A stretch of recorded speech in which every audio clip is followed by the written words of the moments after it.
Hello student, मैं हूं अंकित सारस्वत। कल हम लोगों ने क्लास में देखा था क्या होता है स्टाफिंग। हम पढ़ रहे हैं बिजनेस स्टडी 12th एनसीईआरटी। ठीक है, उसका टर्म 2 का फर्स्ट यूनिट जो है स्टाफिंग। स्टाफिंग में कल हमने देख लिया था इंट्रोडक्शन ऑफ स्टाफिंग, जिसमें हमने देखा था कि क्या है स्टाफिंग। स्टाफिंग का बैकग्राउंड देख रहे थे हम लोग। उसके अंदर हमने देखा था प्लानिंग, प्लानिंग के बाद होता है ऑर्गेनाइजिंग, और ऑर्गेनाइजिंग से ही लिंक्ड होता है स्टाफिंग। ऑर्गेनाइजिंग को पूरा करना है तो स्टाफिंग बहुत ही ज़्यादा इंपॉर्टेंट रोल प्ले करता है। ठीक है, अब स्टाफिंग को देखते हुए हमने उसमें क्या देखा था कि staffing is a process to appoint a right person at right time, right person at right time at right place. Okay, ये क्या होता है स्टाफिंग होता है। ठीक है, अब ये देख लिया। इसके बाद में हमने देखा था कि स्टाफिंग के अंदर कुछ फंक्शंस होते हैं। तो उसमें था, पहला था रिक्रूटमेंट था, दूसरा था सिलेक्शन, ठीक है, तीसरा था ट्रेनिंग, फोर्थ था डेवलपमेंट, फिफ्थ था, फिफ्थ क्या था प्रमोशन, प्रमोशन के बाद में फिर क्या था, प्रमोशन के बाद था कि कंपनसेशन प्रोवाइड करना उसको। ठीक है, उसके बाद नेक्स्ट क्या था, उसके बाद नेक्स्ट था performance, performance appraisal on the basis of work force. ठीक है, वर्क फोर्स पे डिपेंड उसको परफॉर्मेंस अप्रेजल देना। ये देख लिया था। इसके लिए मैंने आपको एक मेमोरी टेक्निक भी दी थी। क्या थी मेमोरी टेक्निक? एमटी था, क्या था एमटी के डीपी में स्टार। ठीक है, जिन लोगों ने कल की वीडियो नहीं देखी है, मैं आई बटन में उसका लिंक डाल दूंगा, वहाँ पर जाकर के देख लेना। आपको डिटेल में समझ में आ जाएगा। उसकी मेमोरी टेक्निक एग्जाम टाइम में बहुत काम आएगी आप लोगों को। ठीक है, तो उस हिसाब से उसको पूरा देख लेना। अब हम आज स्टार्ट करेंगे। आज का जो सेशन है हमारा, वो है हमारा नेक्स्ट सेशन, जो कि है importance of staffing and benefit of staffing. ठीक है, क्या क्या उसके इंपॉर्टेंस है स्टाफिंग के, और उसके बेनिफिट क्या हैं, मतलब स्टाफिंग क्यों करना आवश्यक है किसी भी ऑर्गेनाइजेशन को। आया समझ में? तो तैयार हो जाओ जल्दी से। नेक्स्ट हम लोग स्टार्ट करते हैं जल्दी। हाँ, तो हमने कल तक देख लिया कि स्टाफिंग के अंदर जो हम करते हैं, किसी ऑर्गेनाइजेशन के अंदर अपॉइंट करते हैं एम्प्लॉयज़ को, मतलब स्टाफिंग करते हैं। ठीक है, जब एम्प्लॉयज़ को अपॉइंट करते वक्त हम यही देखते हैं कि सिलेक्ट करते वक्त ये सिलेक्ट करते हैं कि जो पर्सन है एज ए एम्प्लॉय हमारे ऑर्गेनाइजेशन में आ रहा है,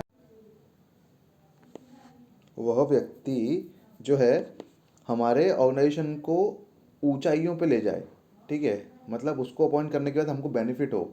ठीक है, टॉप पोजीशन पे हमारे बिजनेस को ले जाए, इसीलिए हम उसको अपॉइंट कर रहे हैं। उसकी जो स्किल्स हैं उसको डेवलप करेंगे और उसको इतना अच्छा स्किल कर देंगे उसकी, और उसमें खुद भी कुछ पोटेंशियल होगा जिससे वो हमारे बिजनेस को बहुत ऊंचाइयों पे ले जाए। ठीक है, तो पहला क्या है उसके लिए, पहला इंपॉर्टेंस क्या है, वन बाय वन देखते चलेंगे। ठीक है, पहला क्या है, need for people to perform work, मतलब काम करने वाले लोगों को की बहुत आवश्यकता होती है एक प्रॉपर, एक अच्छे ऑर्गेनाइजेशन को। ठीक है, पहला हो गया। पहला क्या बोल रहा है वो कि पहला ये बोल रहा है कि need for the people who perform. पहला क्या बोल रहा है कि need for a people to perform work, काम करने वाले लोगों की बहुत ज़्यादा आवश्यकता होती है एक अच्छे ऑर्गेनाइजेशन को। ठीक है, अब नेक्स्ट क्या है, find the right people for the right job. ये एक ऑर्गेनाइजेशन की, एक बिजनेस ऑर्गेनाइजेशन की, एंटिटी की जिम्मेदारी होती है क्या करना, अच्छे व्यक्ति की खोज करना और उसको राइट प्लेस पर, ठीक है, अपॉइंट करना। ठीक है, अगर आपको अच्छे सेल्समैन की रिक्वायरमेंट है, अच्छा सेल्समैन चाहिए, तो अच्छे सेल्समैन के लिए आपको क्या करना होगा, उसकी स्किल को ऑब्जर्व करना होगा जब आप सिलेक्शन प्रोसेस कर रहे हो उसका। ठीक है, उस वक्त उसकी जो स्किल्स हैं, उसका कम्युनिकेशन स्किल कितना इफेक्टिव है, कैसे वो अपने क्लाइंट को इन्फ्लुएंस करता है प्रोडक्ट लेने के लिए, ये सारी स्किल्स उसके अंदर होनी चाहिए। ठीक है, उसके बाद नेक्स्ट क्या है, fill the position as shown in the organization structure. अगर आपके ऑर्गेनाइजेशन स्ट्रक्चर में कोई एक पोजीशन खाली भी है, क्या होता है ऑर्गेनाइजेशन स्ट्रक्चर कैसे होता है, सबसे ऊपर आते हैं तुम्हारे यहाँ पे लिखते हैं हम लोग। सबसे ऊपर आता है तुम्हारा कौन, बोर्ड्स ऑफ डायरेक्टर, ठीक है, BOD। उसके जस्ट नीचे आता है, यहाँ पर देख लेते हैं, नीचे आएगा तुम्हारा फाइनेंस मैनेजर। उसके बाद में यहाँ पर आएगा तुम्हारा HR मैनेजर। यहाँ पर आ गया प्रोडक्शन, ठीक है। प्रोडक्शन के बाद यहाँ पर आ गया, नेक्स्ट आ गया तुम्हारा मार्केटिंग मैनेजर, ठीक है। यहाँ पर नेक्स्ट आ गया मार्केटिंग मैनेजर, मार्केटिंग मैनेजर, ठीक है। तो इन लोगों के बाद में कुछ नीचे आते होंगे एम्प्लॉयज़, जैसे मान लो अकाउंटेंट डिपार्टमेंट में काम करने वाले व्यक्ति, यहाँ पर HR के अंडर काम करने वाले, प्रोडक्शन में काम करने वाले वर्कर लेबर, ठीक है, मार्केटिंग के अंदर सेल्समैन, ठीक है, ये सब आ गए नीचे। तो यहाँ पर अगर सेल्समैन की पोजीशन खाली है तो इसको जल्द से जल्द पूरा करना पड़ेगा। क्यों? क्योंकि इस पे जो जगह, इस जगह पर जो सॉरी, इस जगह पर जो अपॉइंटमेंट करनी पड़ेगी वो बहुत जल्दी करनी पड़ेगी, क्योंकि अगर वो व्यक्ति वहाँ पर अपॉइंट नहीं हुआ तो उस टाइम के लिए वहाँ का सेल्स मैन का काम कोई कर नहीं पाएगा, जिससे वो डिले होगा तो क्या होगा, जहाँ सेल 10,000 रुपये की हो रही थी, 10,000 की सेल हो रही थी, वहाँ वहाँ पर कितनी होगी, कितने की होगी, 9,000 की होगी, 8,000 की होगी, ठीक है। तो ये इससे क्या होगा, आपके बिजनेस को लॉस ही होगा, ठीक है। इसका मतलब ये था। अगला पॉइंट क्या है कि human resource are the fundaments of any business and human resource are the most important assets of an organisation. मतलब ह्यूमन रिसोर्स क्या है, जो हम लोग प्रॉपर एम्प्लॉयज़ को अपॉइंट कर रहे हैं ना, ह्यूमन रिसोर्स वही कहलाता है, ठीक है। एक अच्छे बिजनेस को अपने ह्यूमन रिसोर्स को एज अ एसेट्स ट्रीट करना पड़ेगा, उसको अपनी संपत्ति ट्रीट करना पड़ेगा, ठीक है। अब human resource are the fundament sorry are the foundation of any business, ठीक है। सॉरी, क्या है ह्यूमन रिसोर्स? फाउंडेशन है किसी भी अच्छे बिजनेस के लिए, बेस है, ठीक है। And human resource are the most important asset of an organization. बहुत ही महत्वपूर्ण संपत्ति है किसी ऑर्गेनाइजेशन की। अगर ह्यूमन रिसोर्स आपकी इफेक्टिव है, आपने उसको ट्रेनिंग अच्छी प्रोवाइड करी है, तो वो आपके बिजनेस को बहुत ऊंचाई पर ले जाएगी, ठीक है।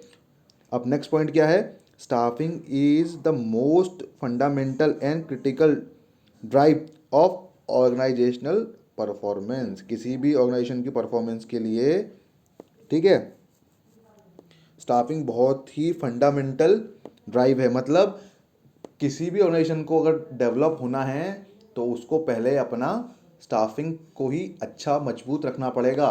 उसका ह्यूमन रिसोर्स बहुत ही इफेक्टिव होना चाहिए, उसके ह्यूमन रिसोर्स के पास में अच्छी से अच्छी न्यू जो एडवांस टेक्नोलॉजी आ रही है ना, उसका ज्ञान होना चाहिए, ठीक है। सॉरी। अब नेक्स्ट क्या है, rapid advancement of technology increase the size of organization. मतलब क्या, अब आजकल क्या हो रहा है, नई नई टेक्नोलॉजी आ रही हैं, ठीक है। अभी ऑनलाइन प्लेटफॉर्म पर टीचिंग आ गया, ठीक है। अब आप घर बैठ कर यूट्यूब पर जा कर के वीडियोस देख सकते हो, पढ़ सकते हो, ठीक है। अब अभी कोविड लगा हुआ, कोविड में क्या हुआ, बहुत सारे ऑर्गेनाइजेशन ने work from home facility open कर दी। तो जब स्टार्टिंग में हुआ तो बहुत लोगों को इरिटेटिंग था कि बैठ के काम करना है घर पे ही, ठीक है। उसके हिसाब से फिर जो न्यू टेक्नोलॉजी आई उसमें एक जूम मीटिंग हो गया, गूगल मीट हो गया, इसके थ्रू कैसे वेबिनार करना है, पहले सेमिनार होते थे, अब वेबिनार कैसे करना है, कैसे कंडक्ट करना है, ठीक है। किसी ऑर्गेनाइजेशन के अंदर न्यू न्यू रिक्रूटमेंट हुई है तो उनको अपने एम्प्लॉयज़ को ट्रेनिंग प्रोवाइड करना है, तो उनके लिए भी एक नया टेक्नोलॉजिकल वो आ गया, जिसके अंडर वो लोग जा कर के उनकी जो मीटिंग है, उनकी जो ट्रेनिंग है वो ऑनलाइन कंडक्ट कर सकें। तो जैसे जैसे वातावरण चेंज होगा, जैसे जैसे एटमॉस्फेयर चेंज होगा, टेक्नोलॉजी आती जाएगी, नई नई टेक्नोलॉजी आएगी, तो वैसे वैसे हमको क्या करना है, वैसे वैसे अपने एम्प्लॉयज़ को भी उतना ही उनका एडवांसमेंट करवाना है, ठीक है। अगला क्या है, increasing size of the organization. Organization का साइज बढ़ता जा रहा है, ठीक है। अब पहले क्या होता था, किसी किसी ऑर्गेनाइजेशन के अंदर 15 लोग, 20 लोग, मैक्सिमम 100 लोग काम कर रहे थे। पर अब क्या है, प्रोडक्शन ज़्यादा है, ठीक है, सर्विसेज ज़्यादा आ गई हैं, बहुत तरह तरह की सर्विसेज आ गई हैं तो उनको अपने एम्प्लॉयज़ को मैनेज करना आना चाहिए, ठीक है। अब क्या हो गया है सॉरी, अब क्या हो गया है कि पहले एक HR को क्या करना पड़ता था, सब कुछ मैनुअली मेंटेन करना पड़ता था, बुक मेंटेन करनी पड़ती थी खुद ही खुद, उसके बाद में बुक मेंटेन करो, उनका पेरोल मेंटेन करो। पर अब क्या आ गया है, उनका ऑटोमेशन सॉफ्टवेयर आ गया है। अब ऑटोमेशन सॉफ्टवेयर में क्या करता है एचआर, ऑटोमेटिक एम्प्लॉय अपने डिटेल फिल करता है उसमें, और उसका ऑटो रिपोर्ट जनरेट होता है, एचआर के पास पूरा रिपोर्ट पहुंच जाता है। ठीक है, एचआर के पास पूरा रिपोर्ट पहुंच जाता है कि कौन से व्यक्ति का, किस एम्प्लॉय का किस वक्त कितना लीव बाकी है, कितना लीव उसने ले लिया है, और कौन सा पेड लीव है, कौन सा पेड विदाउट लीव है। ठीक है, ये ऑटोमेटिक ऑटोमेशन सॉफ्टवेयर जो होता है वो डेवलप कर देता है। ये कब आसान हुआ उनके लिए, जब उन्होंने अपने एम्प्लॉयज़ को ट्रेनिंग प्रोवाइड कराई, अपने एम्प्लॉयज़ का एडवांसमेंट कराया, ठीक है, टेक्नोलॉजी को लेकर के। और अब ऑर्गेनाइजेशन बढ़ रहे हैं, तो बढ़ते हुए ऑर्गेनाइजेशन को देखते हुए उसकी सहूलतें, उसके लिए वैसे वैसे टेक्नोलॉजी को भी अडॉप्ट करना आवश्यक है। ठीक है, नेक्स्ट क्या है, no organization can be successful unless it can fill and keep filled the various position provide for the structure with the right kind of person। कोई भी बिजनेस ऑर्गेनाइजेशन जब तक सक्सेसफुल नहीं हो सकता तब तक जब तक उसने अच्छे व्यक्ति को उसकी सही पोजीशन पर अपॉइंट ना किया हो। ठीक है, अब अगर उसने डिस्क्रिमिनेशन नहीं किया है, ठीक है, जो व्यक्ति उस पोजीशन के लायक है वो व्यक्ति को उसने उस पोजीशन पे अपॉइंट करना चाहिए, ना ही उसने कास्टिज्म करना चाहिए, ना ही उसने नेपोटिज्म करना चाहिए। ठीक है, अगर कोई व्यक्ति सच में मैनेजर बनने लायक है तो वो मैनेजर बने, अगर कोई व्यक्ति सच में बोर्ड्स ऑफ डायरेक्टर बनना लायक है या फिर ऊंची पोस्ट पर जाने लायक है तो वो जाए। ये सारे अगर इस चीज़ को फॉलो करेंगे तो ऑब्वियस सी बात है वो आगे ही बढ़ेंगे, बिजनेस को फ़ायदा ही होगा उससे। और मेन ऑब्जेक्टिव क्या है, हमको अपने बिजनेस को फ़ायदा पहुंचाना है, अपनी ऑर्गेनाइजेशन को ग्रो करवाना है। ठीक है, ये सब हो गए उसके इंपॉर्टेंस ऑफ स्टाफिंग देख लिया। ठीक है, अब उसके लिए मैंने इसके लिए भी दिया है मेमोरी टेक्निक, नीचे देखिए लिखा हुआ है एमटी, दिखा आपको लिखा हुआ है एमटी, देखिए ये एमटी देखा, एमटी लिखा हुआ है, क्या लिखा है इसको लर्न कर लेना। ज़रूरी है फिल करने की, ज़रूरत है फिल करने की ह्यूमन रिसोर्स को स्टाफिंग में रैपिड एडवांसमेंट को नो ऑर्गेनाइजेशन की। ठीक है, क्या ज़रूरत है फिल करने की ह्यूमन रिसोर्स को सॉरी ह्यूमन रिसोर्स को स्टाफिंग में रैपिड एडवांसमेंट के नो ऑर्गेनाइजेशन को की। ठीक है, कैसे याद करोगे, ज़रूरत है मतलब need for people to perform work. ठीक है, इसको इरेज कर लूँ, ये थोड़ा दिख नहीं रहा है। ठीक है, क्या बोल रहा है वो, पहला मेमोरी टेक्निक क्या है, मेमोरी टेक्निक क्या है, इसकी थोड़ा थोड़ा लेंदी है, थोड़ा लंबा है, पर आपको पूरा कंसेप्ट लर्न करवा देगा ये। ठीक है, क्या करना है कि ज़रूरत है मतलब need for a people to perform work, ज़रूरत है फिल आया ना वहाँ पे, उसको साथ में वहाँ पे लिख लीजिए, उसके आगे लिख लीजिए फाइंड, ज़रूरत है फिल एंड फाइंड करने की। ठीक है, तो वहाँ पर लिखिए फाइंड में क्या आएगा, फिल एंड फाइंड करने की, अगला क्या है find the right people for the right job. ठीक है, ये हो गए 2 पॉइंट। अगला क्या है करने की ह्यूमन रिसोर्स। ठीक है, फिल एंड फाइंड हो गया, ह्यूमन रिसोर्स नेक्स्ट क्या है, human resource are the fundament foundation of any business and human resources are the most important asset for the organization. ये हो गया नेक्स्ट पॉइंट। ठीक है, को स्टाफिंग में, अब स्टाफिंग में मतलब staffing is the most fundamental and critical drive for organizational performance. ये हो गया नेक्स्ट। अब अगला पॉइंट क्या है, स्टाफिंग में रैपिड एडवांसमेंट, तो rapid advancement of technology increasing size of organization, ये आ गया। अब के नो ऑर्गेनाइजेशन, नो ऑर्गेनाइजेशन मतलब no organization can be successful unless it can fill the, क्या ये वाला पॉइंट आ गया। ठीक है, तो सारे पॉइंट ऐसे करके आप लर्न कर सकते हो इससे। मेमोरी टेक्निक पसंद आई हो तो लाइक करना, शेयर करना, कमेंट करना, कुछ जो समझ में नहीं आ रहा है वो कमेंट कर सकते हो, तुम मुझसे पूछ सकते हो उसके अंदर। अब नेक्स्ट हम लोग देखेंगे अगला क्या है, वो न्यू वीडियो में देखेंगे हम लोग, मतलब न्यू जब अगली वीडियो आएगी उसमें मैं डिटेल बताऊंगा आपको कि क्या होते हैं बेनिफिट्स। ठीक है, क्या होते हैं बेनिफिट्स, बेनिफिट ऑफ स्टाफिंग, ये भी देख लेंगे हम लोग नेक्स्ट वीडियो के अंदर। ठीक है, वीडियो पसंद आई हो तो लाइक करना, शेयर करना, सब्सक्राइब करना मत भूलना, ठीक है। और ज़्यादा से ज़्यादा शेयर करो। मैं पूरा कंटेंट दे रहा हूँ आपको डिटेल में।